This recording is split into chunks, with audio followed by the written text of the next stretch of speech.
Hi అందరికీ నమస్తే. ఈరోజు మన రెసిపీ వచ్చేసి మసాలా ఆమ్లెట్. చిన్న వాళ్ళ దగ్గర నుంచి పెద్దవాళ్ళ వరకు ఈ మసాలా ఆమ్లెట్ ఇష్టపడని వాళ్ళంటూ ఎవరు ఉండరు. చాలా అంటే చాలా బాగుంటుంది. ఇలాంటి రెసిపీస్ కోసం మన ఛానల్ని తప్పకుండా సబ్స్క్రైబ్ చేయని వాళ్ళు ఉంటే సబ్స్క్రైబ్ చేసి ఈ వీడియోని లాస్ట్ వరకు స్కిప్ చేయకుండా చూడండి. ఈ రెసిపీలోకి వెళ్ళే ముందుగా ఒక గిన్నెలోకి సన్నగా పొడుగ్గా కట్ చేసుకున్న ఉల్లిపాయ ముక్కల్ని తీసుకోండి. ఇక్కడ నేను తీసుకున్నది ఒక పెద్ద సైజు ఉల్లిపాయ. ఈ ఉల్లిపాయ ముక్కలకు 2 లేదా 3 ఎగ్స్ వరకు వేసుకోవచ్చు. ఈ ముక్కల్ని సన్నగా పొడుగ్గా కాకుండా చిన్న ముక్కలుగా అయినా కట్ చేసుకోవచ్చు. నేనైతే పొడుగ్గా కట్ చేసుకున్నాను. ఒక పచ్చిమిర్చిని చిన్న ముక్కలుగా కట్ చేసి వేసుకోవాలి. పిల్లలకి పెట్టాలంటే పచ్చిమిర్చిని స్కిప్ చేయండి. ఇందులోకి రుచికి సరిపడేంత కారం, ఆల్రెడీ పచ్చిమిర్చి వేసినట్లయితే ఇక్కడ వేసే కారం చూసుకొని వేసుకోవాలి. చిటికెడు పసుపు, 1 స్పూన్ ధనియాల పౌడర్, రుచికి సరిపడే సాల్ట్. నార్మల్గానే ఎగ్లో సాల్ట్ అనేది లైట్గా ఉంటుంది కాబట్టి ఇక్కడ కొంచెం సాల్ట్ వేస్తున్నాను. 1/2 స్పూన్ మిరియాల పౌడర్, పచ్చి కరివేపాకు రెబ్బలు, కరివేపాకు ప్లేస్లో కొంచెం కొత్తిమీర సన్నగా తరిగి వేసుకోవచ్చు. తర్వాత వీటన్నిటిని కూడా ఈ విధంగా చేత్తో గట్టిగా నలపాలి. ఉల్లిపాయ నుండి వాటర్ అనేది బయటకు వచ్చిందంటే ఈ మసాలా మొత్తం ఉల్లిపాయ ముక్కలకు పట్టి టేస్ట్ అయితే చాలా బాగుంటుంది. ఆమ్లెట్ రైస్లో కలుపుకోవటానికి, అలాగే ఉల్లిపాయ ముక్కలు ఆమ్లెట్ ఉడుకుతున్నప్పుడు తొందరగా కూడా ఉడికిపోతాయి.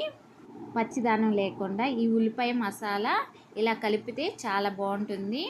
ఇందులోకి 2 కానీ 3 ఎగ్స్ అయితే కరెక్ట్గా సరిపోతాయి. ఎగ్స్ ఎన్ని తీసుకున్నారో దాన్ని బట్టి ఇవన్నీ కూడా చూసుకొని వేసుకోవాలి. ఇందులోకి నేనైతే 3 ఎగ్స్ తీసుకొని వేసుకుంటున్నాను. ఈ ఆమ్లెట్లో నేను వేసిన మసాలాలు కొంచెం తక్కువగానే వేసుకున్నాను. కానీ మీరు మసాలాలు ఎక్కువగా కావాలంటే ఇంకొంచెం ఎక్కువ తీసుకోండి. 1/2 స్పూన్ వరకు. ఎగ్స్ని ఎంత బాగా బీట్ చేసుకుంటే లోపల ఆమ్లెట్ డ్రై అవ్వకుండా రైస్లోకి కలుపుకోవటానికి వీలుగా సాఫ్ట్గా ఉంటుంది. ఈ విధంగా కలపండి, చాలా బాగుంటుంది. తర్వాత ఒక ప్యాన్ పెట్టుకొని ఇందులో 1/2 స్పూన్ వరకు ఆయిల్ వేస్తున్నాను. ఈ ప్యాన్ మొత్తం బాగా హీట్ అయిన తర్వాత ఇందులోకి వెల్లుల్లి రెబ్బలను సన్నగా తొక్క తీసి సన్నని ముక్కలుగా కట్ చేసుకోవాలన్నమాట. చూడండి, ఈ విధంగా కట్ చేసుకొని సన్నగా ప్యాన్ మీద వేసుకోవాలి. కరివేపాకును కూడా ఇదే మాదిరిగా చిన్న చిన్న ముక్కలుగా కట్ చేసుకొని అక్కడక్కడ వేసుకోవాలి. వేసే కరివేపాకు ఫ్రెష్గా ఉన్న కరివేపాకు తీసుకుంటే టేస్ట్ కానీ ఫ్లేవర్ కానీ చాలా బాగుంటుంది. వెల్లుల్లి రైస్లో కానీ మధ్య మధ్యలో తినటానికి చాలా బాగుంటుంది అన్నమాట. తర్వాత ఇందాక రెడీ చేసుకుని పెట్టుకున్న ఈ గుడ్డు మిశ్రమాన్ని ఈ విధంగా ఆమ్లెట్గా వేసుకోవాలి. ఈ ఆమ్లెట్ మరీ ఎక్కువ మందం కాకుండా కొంచెం నార్మల్గా ఆమ్లెట్ కంటే కొంచెం మందంగా వేసుకుంటే చాలు. పైన కొంచెం ఆయిల్ వేస్తే సరిపోతుంది. మీరు మూత పెట్టుకునే పని అయితే పెట్టుకోవచ్చు. ఒక 5 నిమిషాలకే బాగా హీట్ అవుతుంది. చూడండి, పచ్చిదానం పోయింది కదా, పచ్చిదానం పోయే వరకు ఉడికిస్తే సరిపోతుంది. ఇప్పుడు టర్న్ చేయండి. ఒకవైపు బాగా కాలిన ఈ ఆమ్లెట్ని రెండో వైపు తిప్పి 1 నిమిషం పాటు ఉడికించుకుంటే సరిపోతుంది. చూడండి ఎంత రెడ్గా ఉందో. పిల్లలకి ఈ విధంగా చేసి పెట్టండి. లంచ్ బాక్సుల్లోకైనా సూపర్ రెసిపీ.